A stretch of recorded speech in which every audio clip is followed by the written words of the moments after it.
50 countries expressed grave concern at human rights violation in China.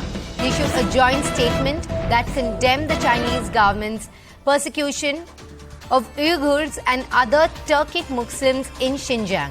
Record number of states condemned China's persecution of Uyghurs. It was the largest group of states to publicly denounce Beijing's human rights violations in Xinjiang, which the UN's Human Rights Office determined may amount to crimes against humanity. So big news coming in there. 50 nations condemned China, and this statement was actually read out by Canada's UN Ambassador Bob Rae at a meeting of the General Assembly's Human Rights Committee.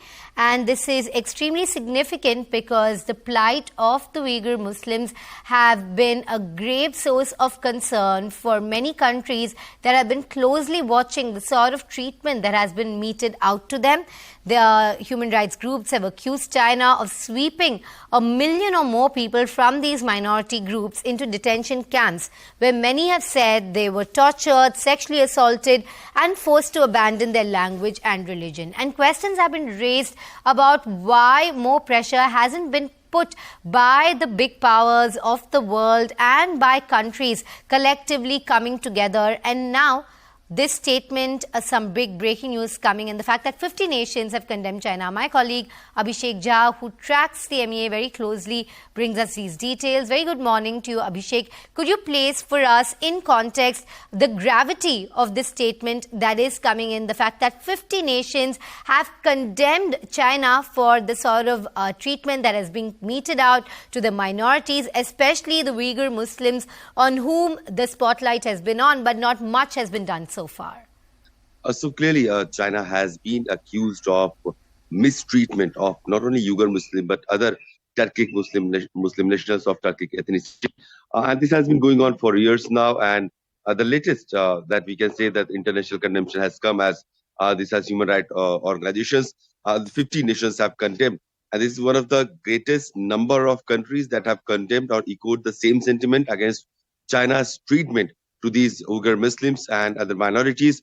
We know that in Xinjiang province, there has been these re-education camp going on for years now, where kids and adults both are taken and they are forcibly tried to teach and live in a way which Chinese government thinks that is the appropriate way. Also, there has been other reports of abuses, sexual abuses, organ harvesting, and forced labor.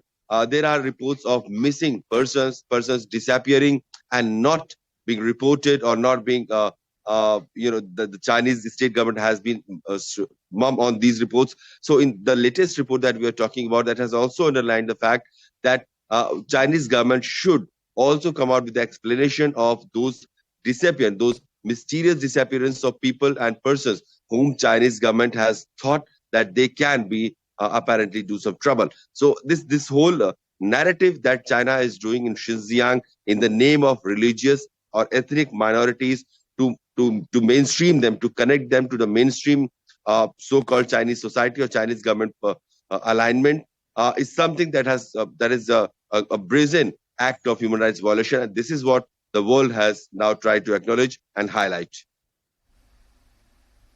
Thank you very much for those details. Abhishek, stay with us because we would also want to consult with you on